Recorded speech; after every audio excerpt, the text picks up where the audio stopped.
Hola, ¿qué tal, chicos? Vamos a ver en este video un resultado muy importante en cálculo estocástico que va a ser la regla del producto de Ito. Así como en algún momento en clase nosotros hablamos acerca de cómo aplicando el lema de Ito-Doblin podríamos obtener tal cual la fórmula de la integración por partes, la vaca vestida de uniforme, básicamente, pero bajo la integral estocástica, también de alguna manera, y como ya estamos hablando de las formas diferenciales de estos procesos de lema de Ito, Dublin y demás, también vamos a tener ciertos resultados que al menos con Riemann ya conocemos, pero que pues también tienen su especie de generalización, por decirlo de alguna forma, en toda esta parte del cálculo estocástico, la cual es la regla del producto. Entonces, vamos a hablar un poquito acerca de cómo se deriva esta fórmula, porque va a ser relativamente similar a lo que ya conocemos, pero con un componente adicional. Recordemos que prácticamente en cálculo estocástico, según lo que hemos visto, siempre la corrección de Ito es algo que es un elemento adicional que obliga a tener que estudiarlo de otra forma. Recuerden, por ejemplo, cuando hablábamos de la integral de WT con respecto a WT, que era básicamente WT al cuadrado sobre 2 más una corrección, ¿ok? Pasa algo más o menos similar con algunos de los resultados importantes que ya conocemos. Entonces vamos a hablar acerca de esta regla del producto. Vamos a tratar de hacerlo lo más rápido posible.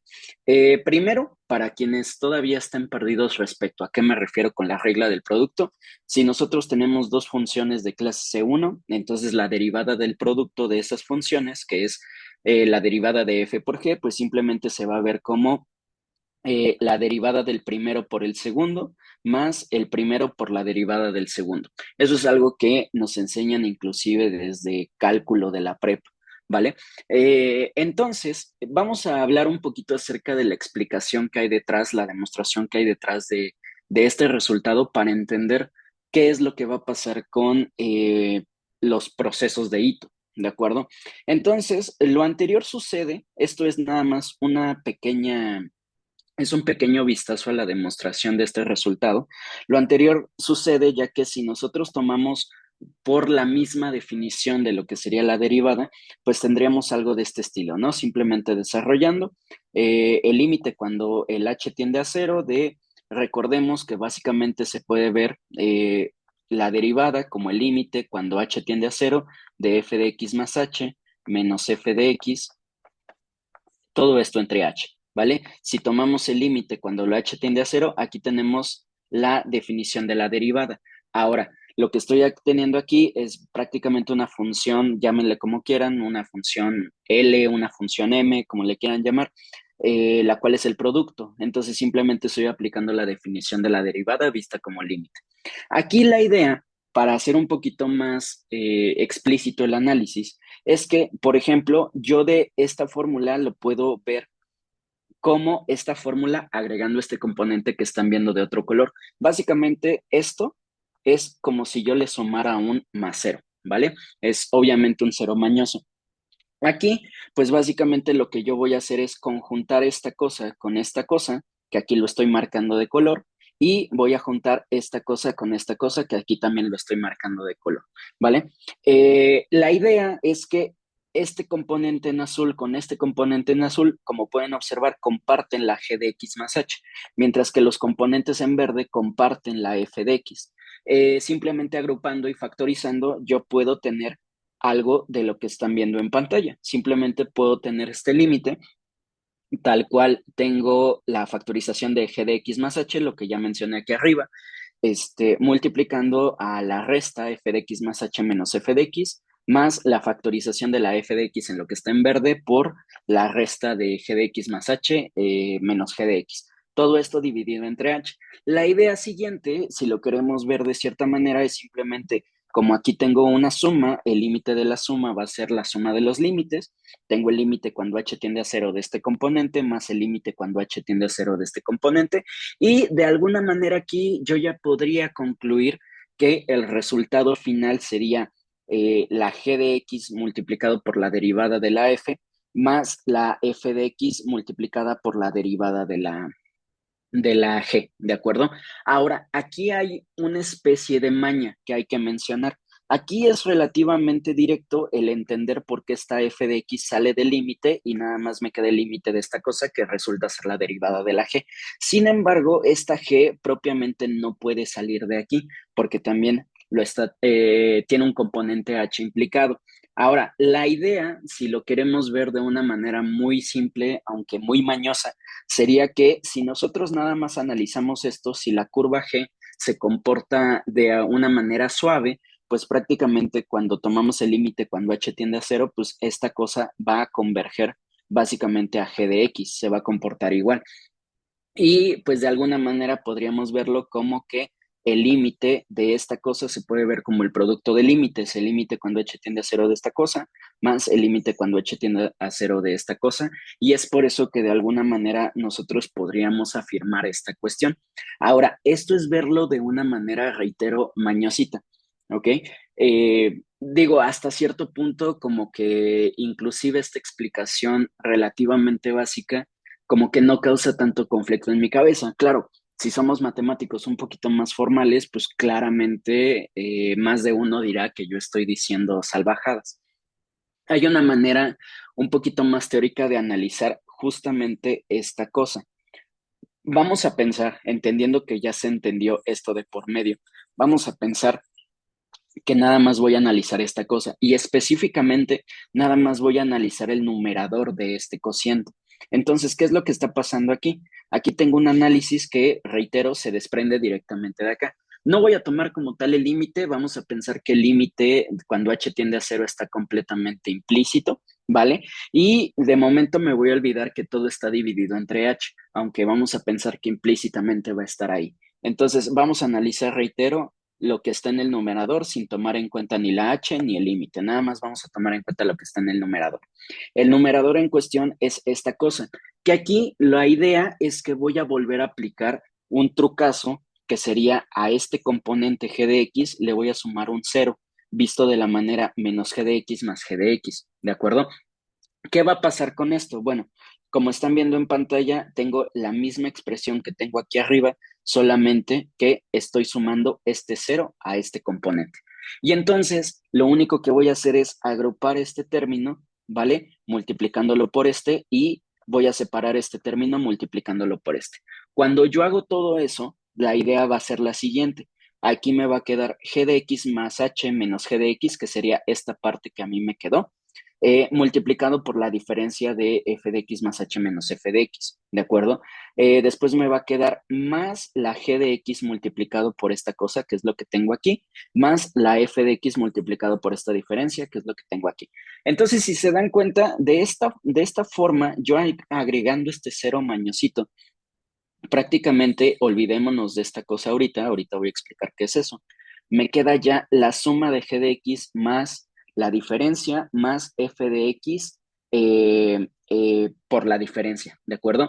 Como les dije, pues básicamente aquí ya tendríamos implícito que hay un límite cuando h tiende a cero y que todo tendría que dividirlo primero entre h, ¿no? Si tomamos ya en cuenta esa idea, pues básicamente aquí ya me quedaría el segundo por la derivada del primero más el primero por la derivada del segundo, y ahí ya tendríamos como que la idea básica de la regla del producto. El problema aquí, y problema entre comillas porque se va a solucionar más rápido, es que el haber hecho esto, agregado este cero, me va a quedar básicamente en un término, vamos a decirlo así, como cruzado, en el sentido de que tengo g de x más h menos g de x más f de x más h menos f de x. Si lo queremos ver de una manera, reiterando, que si yo divido aquí entre h y después le tomo el límite cuando h tiende a cero, aquí básicamente me quedaría como la derivada de g multiplicando a la derivada de f. Eso es lo que terminaría quedando aquí. Pero aquí el punto principal para entender por qué ese término al final no aparece en mi regla del producto, es que si nosotros hacemos un poquito de cálculo sobre ese componente que están viendo que ya está marcado en morado, específicamente yo puedo aplicar, por ejemplo, el teorema del valor medio, ¿vale? Si yo aplico el teorema del valor medio, no lo voy a hacer como tal porque esto nada más es un breve repaso. Si yo aplico el teorema del valor medio aquí, básicamente yo puedo encontrar que este producto es de orden h cuadrada, ¿de acuerdo? ¿Qué quiere decir esto? Que esta cosa crece a un ritmo de orden h cuadrada. Si al final del día yo divido entre h y después tomo el límite cuando h tiende a cero, ¿ok? Pues básicamente esto sería el límite cuando h tiende a cero de h, y esto sabemos que es básicamente cero. Entonces, el hecho de que nosotros podamos hacer eso y encontrar que esto es de orden h cuadrada, después cuando aplicamos la definición ya formal de la derivada como el límite, vamos a ver que efectivamente esto me va a quedar igual a cero, lo acabo de hacer, más la segunda función, la g multiplicada por la derivada de la f, más la f multiplicada por la derivada de la g. Entonces, esta es la idea un poquito más formal si no queremos quedarnos solamente con esta expresión. Reitero, eso es algo que ya deberíamos conocer, no de la prepa propiamente, pero sí ya deberíamos conocer de cálculo 2, de cálculo 1 y quizá de cálculo 2. Entonces, la idea es esta. Todo lo que me permitió derivar esta fórmula que ya conocemos, que es la que tenemos aquí arriba, es entender que esto es de orden h cuadrada y que al final el límite va a ser cero. Ahora, ¿qué pasa si aplicamos la misma definición tal cual?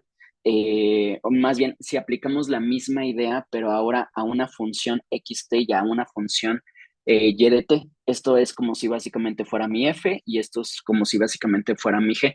Pero la idea aquí es que estas funciones van a ser prácticamente mis procesos de hito, ¿de acuerdo? Lo estoy viendo de manera diferencial, lo estoy viendo como una expresión de la volatilidad con la deriva y la deriva con la volatilidad, básicamente lo mismo, ¿ok? Entonces, ¿qué pasa si nosotros aplicamos la misma idea de lo mismo que acabo de hacer aquí, pero ahora sustituyendo en lugar de la f voy a poner x de t, en lugar de la g voy a poner y de t, ¿vale? Entonces, si nosotros aplicamos la misma idea, que aquí de hecho ya lo tengo desarrollado, van a tener las notas en el Classroom, entonces básicamente van a poder seguir un poquito a pie de detalle esto, me voy a ir más rápido. Vuelvo a pensar en lo mismo. No, ahorita no voy a tomar como tal la definición con el límite cuando h tiende a cero y demás, ni dividiendo entre h, pero implícitamente teniendo esas cosas, puedo hacer la misma idea. Vean que aquí también volví a sumar ese cero mañoso que sería este cero mañoso que tengo aquí, y de ahí fui haciendo las mismas formulitas y al final me quedaría y de t más h por la diferencia, x de t por la diferencia, que sería una analogía a lo que está pasando aquí. Y ya de aquí volví a aplicar el cero mañosito aquí y vuelvo a aplicar la misma idea de lo que está aplicando aquí. ¿De acuerdo? Nada más estoy sustituyendo. Entonces, ¿qué es lo que me quedaría? Me quedaría de nuevo un término cruzado, tal cual, x de t más h menos x de t, y de t más h menos y de t. Y aquí me quedaría más o menos lo mismo, ¿sí están de acuerdo? Que sería la y de t por la derivada de la x más la x de t multiplicada por la derivada de la y, que aquí para un poquito no perdernos, ya lo marqué de colores, tenemos lo que está en verde, lo que acabo de decir, lo que está en azul, lo que acabo de decir, xt por la derivada de y de t, pero el problema es que vuelve a surgir esta idea de este término cruzado, que si lo queremos ver en una notación un poquito más formal, me quedaría de la derivada de y de t multiplicada por la derivada de x de t. El problema aquí es que como ya estamos hablando de este tipo de funciones, esto ya no propiamente va a ser de orden h cuadrada. ¿Cómo nos podemos dar cuenta?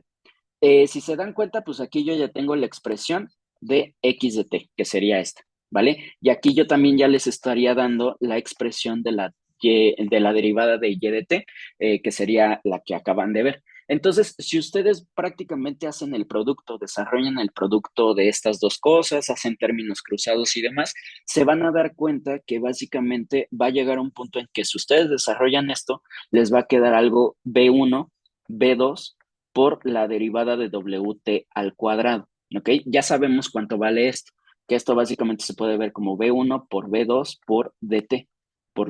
dado que es un browniano, pues la variación cuadrática, ¿no? Tal cual. Pero aquí la idea y lo que quiero que se entienda un poquito es que esto ya no es de orden h cuadrada. Es decir, si nosotros hiciéramos el mismo trucazo de dividir entre h, tomar el límite cuando h tiende a cero, no tendríamos básicamente la misma idea. ¿De acuerdo? Entonces, el problema aquí es que en funciones, vamos a decirlo así, en funciones suaves, esto se comporta muy bien y por lo tanto este término cruzado se va a cero. Pero cuando estamos hablando de procesos de hito, cuando ya sabemos que prácticamente se tiene una variación bastante más marcada, que de hecho esto se puede interpretar como que dentro de la idea del cálculo estocástico, estas cosas se van moviendo más rápido, más caótico, esto ya no es de orden h cuadrada. Y entonces, vean que básicamente aquí la idea sería, tengo la derivada del producto y aquí me está dejando la misma idea que sería la derivada del primero por el segundo más la derivada del segundo por el primero, pero aquí cuando ya estamos hablando de estos procesos de hito ya no nos podemos deshacer de este término cruzado, al contrario, lo tendríamos que tomar en cuenta, ¿de acuerdo? Esto es bajo una idea relativamente simple y análoga de todo lo que hice aquí, ese resultado. De hecho, ese resultado que están viendo en pantalla ahora sí, que sería esta derivada es igual a todo esto, ya sería prácticamente el resultado enunciado de la regla del producto de hito. Entonces, ¿qué es lo que está pasando aquí? Bueno, esta explicación, reitero, a pesar de que es una analogía de lo anterior, seguramente causa conflicto el hecho de decir por qué no es de orden h cuadrada. A lo mejor algunos ya lo entendieron, a lo mejor algunos dicen como de que, ok, y esto ya está un poquito más elevado. Reitero, cuando hablamos de procesos de hito, justamente por las volatilidades ya sabemos que se puede comportar de otra manera. Reiteremos también, y esto tiene que ver con un comentario que hice al inicio cuando empezamos a ver todo esto, recordemos que cuando las funciones tienen derivada tal cual, o sea, cuando se comportan bonito, tienen derivado continuo y demás, su variación cuadrática es igual a cero, ¿de acuerdo? Si lo quieren ver de esa manera, aquí lo que estamos tomando es como que la variación cuadrática de ese proceso y entonces como la variación cuadrática de cualquier función, vamos a ponerlo así, bonita, es igual a cero, pues por eso es que esto se va a cero. De hecho, es la analogía de la demostración, ¿de acuerdo? Es por eso que hablamos de eso. Pero aquí, como sí existe una variación cuadrática positiva, por eso es que no nos podemos deshacer de esta idea. Entonces, hasta aquí ya tenemos enunciado como tal el resultado de la regla del producto. Sin embargo, podemos tener una alternativa un poquito más aterrizada en el sentido de algo que ya hemos visto, ¿ok? Para tratar de derivar este resultado. Y esa metodología se basa, como seguramente algunos ya están intuyendo, en simplemente aplicar algo que ya sabemos como que es el lema de hito doble. ¿Qué es lo que va a pasar aquí? Vamos a aplicar entonces el lema de Ito Doblin para derivar esta fórmula y no meternos en los rollos tan teóricos que estoy mencionando aquí. Vamos a hacerlo entonces. En pantalla, lo que van a tener es justamente el análisis de esta fórmula. Voy a derivar esta fórmula, pero a través del lema que ya conocemos. Entonces, lo primero que voy a hacer es definir a un proceso C1 de T, que se puede ver como una función de estos dos parámetros. Reitero, algo que ya manejamos desde el lema de Ito Doblin, y nada más lo vamos a ver como x de t al cuadrado, ¿ok? Entonces, esta es la primera función. Vamos a aplicar ito doubling a esta función y entonces una vez aplicándolo, no me voy a detener a explicarlo porque ya deberían de tenerlo relativamente más aterrizado, pues la expresión de la derivada de C1 de t básicamente sería la derivada con respecto de t, evaluada en txt con respecto de t, la derivada de f con respecto de x, evaluada en txt con respecto a xt, y un medio de la segunda derivada con respecto a la segunda entrada, valuada en txt por el diferencial de xt al cuadrado, ¿vale? Reitero, esto ya es el lema de Ito Doblin, ya lo tenemos que tener un poquito más manejado. Si nosotros hacemos el análisis que hay detrás, pues se pueden dar cuenta que esta función básicamente no tiene término t aquí implicado, ¿vale? no está apareciendo bajo ninguna forma. De hecho, la idea es que ustedes vean que tengo f de tx igual a x cuadrada, ¿vale? Entonces, esta es la idea para que no se me confundan. Como la derivada con respecto a t no tiene t, básicamente la función es la derivada es cero, entonces este término es cero. Este término haciendo la primera derivada es 2x, que sería 2xt, con el diferencial respecto a xt. Y finalmente, pues básicamente si nosotros tomamos la segunda derivada de tx, que sería la derivada con respecto a x, la segunda derivada de x cuadrada, pues básicamente esto nada más me da 2, ¿vale? Que es este 2. Al final tengo un medio por 2 por el diferencial de xt al cuadrado y por lo tanto simplemente este 2 con este en medio se van, este cero ya no pinta. La derivada bueno, la forma diferencial del proceso C1 con respecto a t, me queda simplemente 2xt por la derivada con respecto a xt, más el diferencial de xt al cuadrado. Entonces, eso es aplicando Ito Dublin y es algo que nosotros ya conocemos. Y si nosotros volvemos a repetir la misma idea, pues básicamente ahora yo puedo definir el proceso C2t, ¿vale? Como y de t al cuadrado y análogamente haciendo el mismo análisis puedo llegar a que aplicando Ito Dublin, la forma diferencial de C2t se puede ver como esto que están en pantalla, que están viendo en pantalla. Entonces, hasta ahí tenemos un análisis respecto a estas dos cosas, ¿vale? ¿De qué me va a servir eso? Ahorita vamos a ver. Esto es relativamente más maña que fuerza, pero por eso es importante explicarlo pasito a pasito. Entonces, ¿qué es lo que va a pasar aquí? Vamos a anotar un trucazo, como siempre sabemos, pues básicamente varios de los resultados importantes de la matemática son a base de trucazos. Y entonces aquí tenemos un trucazo que vamos a utilizar. Vamos a analizar entonces la x de t multiplicando a la y de t. Y entonces, ¿qué es lo que va a pasar? Lo primero que voy a hacer es que voy a multiplicar esto por un 1, pero es un 1 mañoso de la forma 2 entre 2, ¿vale? Pero el trucazo no se queda ahí, voy a hacer algo más. Aquí, ya que tengo esto, lo puedo ver como esto que están viendo más un cero, pero ese cero va a ser mañoso. Este cero lo voy a ver como esto que tienen en verde, el x de t al cuadrado sobre 2 menos el x de t al cuadrado sobre 2, ¿ok? Esto es un cero. Y tal cual, vuelvo a aplicar otro más cero, es decir, yo tengo esto, que sería básicamente lo que estoy haciendo es 1 por xt por yt más cero más cero. Eso es lo que estoy haciendo, ¿vale? Entonces, ese 1 es un 1 mañoso, ese primer cero es este cero mañoso y ese segundo cero es este cero mañoso, ¿vale? Entonces, ¿qué es lo que está pasando? Esto, de alguna manera, pues me lleva a hacer lo siguiente. ¿Por qué lo estoy haciendo así? Seguramente ya muchos de ustedes lo visualizaron, pero lo que voy a hacer es completar un cuadrado. Y entonces, lo que estoy teniendo aquí es que ya tengo el término cruzado, tengo el primer término al cuadrado, tengo el segundo término al cuadrado. Voy a agrupar este, con este, ¿vale? Y voy a factorizar el 1/2. ¿Qué es lo que me quedaría? Me quedaría 1/2 porque, reitero, de aquí, por la forma en cómo lo puse, puedo factorizar 1/2 de todos lados.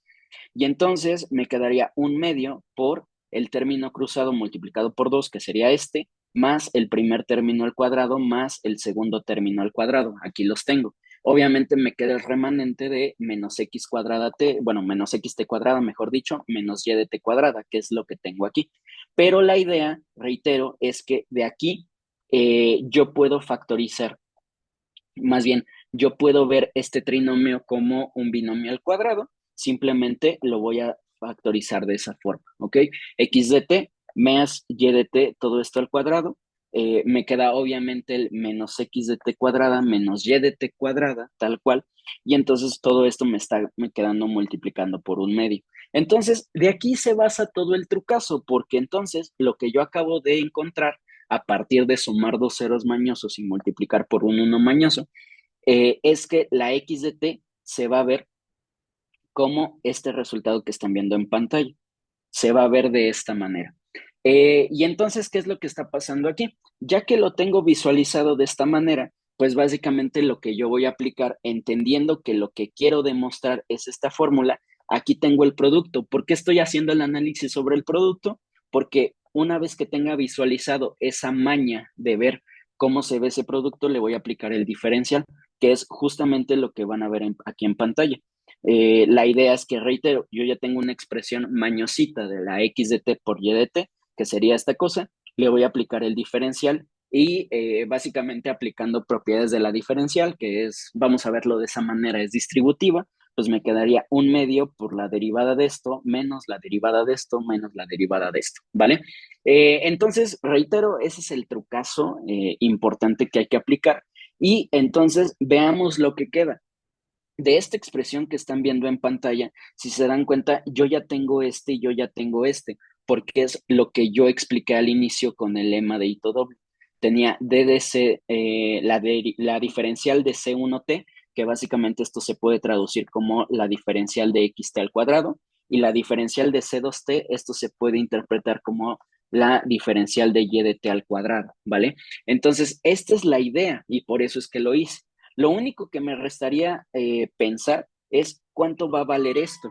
Y esta cosa, vamos a hacer la misma idea, vamos a aplicar lo mismo que aplicamos anteriormente, solamente que ahora nuestro proceso no es x de t al cuadrado ni es y de t al cuadrado, nuestro proceso va a ser x de t más y de t, todo eso al cuadrado. Entonces voy a aplicar Ito Doblin y vamos a aplicarlo de la siguiente manera. El C3T, que yo lo estoy definiendo así, lo puedo ver como x de t más y de t al cuadrado, que reitero, es esta cosa. Esta es la cosa, es la que me falta analizar. Entonces, para verlo de una manera un poquito más eficiente, para no caer en mucho pánico, realmente esto, el x de t más el y de t, básicamente yo lo puedo reexpresar como un z de t. Y entonces cuando yo tomo el cuadrado de esto, es básicamente el cuadrado de esta z. Entonces, si se dan cuenta, no estoy haciendo nada del otro mundo, nada más estoy volviendo a aplicar la misma analogía de lo que hice anteriormente. Y entonces, si yo aplico el lema de Ito Doblin para z de t al cuadrado, me quedaría, por lo que ya sabemos, el 2 veces zt por el diferencial de zt más el diferencial de zt al cuadrado. Esta es analogía tal cual de lo que hice al inicio. Y entonces, aquí lo único que me resta sería volver a escribir quién es la definición de zt. Y entonces la definición de zt me quedaría 2 por x más t, perdón, x de t más y de t por el diferencial de esa cosa, más el diferencial de la suma y todo eso al cuadrado, ¿ok? Entonces, ¿qué es lo que acabo de hacer aquí? Acabo de encontrar primero que la expresión de la diferencial de este producto se ve mañosamente como este producto y esto ya lo tengo porque ya lo analicé a través de Ito Doblin, esto ya lo tengo análogamente por Ito Doblin y esto ya lo tengo análogamente por Ito Doblin. Lo único que me resta es simple y sencillamente volver a sustituir lo que yo ya tengo. Entonces, si utilizamos esta expresión hallada y sustituimos con las expresiones que nosotros ya tenemos, entonces esto me quedaría, reitero, esta es la expresión original y lo único que estoy haciendo es aplicar tal cual definiciones de lo que ya tenía. Reitero, esto lo puedo ver como el diferencial de C3T, esto lo puedo ver como el diferencial de C1T y esto lo puedo ver como el diferencial de C2T, ¿vale? Entonces aquí nada más hay que sustituir y ya lo único que resta es eliminar términos cuando sea el caso y sustituir y demás. Lo primero que voy a hacer va a ser sustituir, ¿de acuerdo? Va a ser sustituir a todo lo que yo ya tengo expresado eh, para, para simplemente ver hacia dónde voy. Entonces, aquí también ya lo tengo marcado convenientemente con colores. Prácticamente yo ya tengo, bueno, el un medio, que sería este un medio, multiplicado por lo que está en naranja, que es lo que acabo de encontrar, menos un medio, estoy distribuyendo el menos, perdón, estoy distribuyendo el un medio, por lo que está en azul, que es lo que encontré primeramente, menos el un medio, lo volví a distribuir por lo que estaba en verde, que es lo segundo que encontré, ¿de acuerdo? Entonces, aquí la idea es que voy a nada más, falta hacer algebrita asociada. Entonces, ¿Por qué estoy diciendo que hay algebrita asociada? Volvamos rápidamente a esta parte donde estoy aplicando el diferencial, bueno, estoy aplicando Ito Dublin al proceso C3T, ¿vale? Entonces, ¿qué es lo que voy a hacer aquí? Lo que voy a hacer aquí, tal cual, es simplemente yo podría desarrollar todo este término. Yo puedo desarrollar todo este término simplemente haciendo, pues, algebrita, ¿no? Que es la parte donde les estoy diciendo. Lo único que tendría que hacer sería 2 por xt por este diferencial, más 2 por yt por este diferencial, ¿vale? Y el diferencial aquí pues también lo puedo distribuir, entonces vean que aquí yo ya estoy omitiendo toda esa algebrita tal cual. Esto es algo que ustedes pueden hacer sin ningún problema. Y entonces la idea sería que me quedaría este término por el diferencial de x, este término por el diferencial de x, este término por más ese término por el diferencial de y, más este término por el diferencial de y después pueden desarrollar primero distribuyen este diferencial, lo pueden aplicar el cuadrado, desarrollarlo como un trinomio y tal cual. Simplemente es la algebrita que yo estoy omitiendo aquí. Reitero, esto lo pueden hacer sin ningún problema. Por eso es lo que les digo, haciendo álgebra, tal cual pueden llegar a este resultado que están viendo a continuación. Se van a eliminar un montón de términos, reitero, si desarrollan de una manera correcta, nada más van a eliminar varios términos y lo único que les va a quedar sobreviviendo sería este 2xt con respecto de yt, que este es el que sale 2xt con respecto al diferencial de yt. Les quedaría 2yt por el diferencial de xt, que sería este 2yt por el diferencial de xt, tal cual. Y al final les quedarían 2 por el término cruzado, diferencial de xt por el diferencial de yt. Y entonces, ¿qué es lo que va a pasar aquí? Pues básicamente, bueno, aquí de por medio volví a factorizar el 1 medio, simplemente para hacer las cuentas un poquito más amigables. Y entonces, al final, como pueden observar, todo me queda multiplicado por 2 y al final todo me queda multiplicado por 1 medio. Se puede ir. Entonces se va todo esto, todo esto, todo esto. Y entonces, ¿qué me queda? Me queda esta xt con respecto de yt, esta yt con respecto a xt, y finalmente me queda este término cruzado, d de xt por d de yt. Y entonces aquí, ¿de qué partimos? De que estamos sacando el diferencial del producto, ¿vale? Y entonces llegamos a que básicamente el resultado es este. Y como pueden ver, este resultado se deriva directamente aplicando el lema de Ito Dublin para las funciones que ya propuse y obviamente haciendo aquí el trucazazo que ya les mencioné, pero es una manera alternativa para derivar la regla del producto a partir de algo que ya conocemos y que no necesariamente tenemos que hacer todo el análisis respecto a la variación cuadrática, como ya les dije, ¿ok? Si entendieron hasta aquí, pues está súper bien. Pero si no, vean que yo puedo derivar, reitero, el resultado principal de esto a partir de algo que ya conozco de Ito Doble.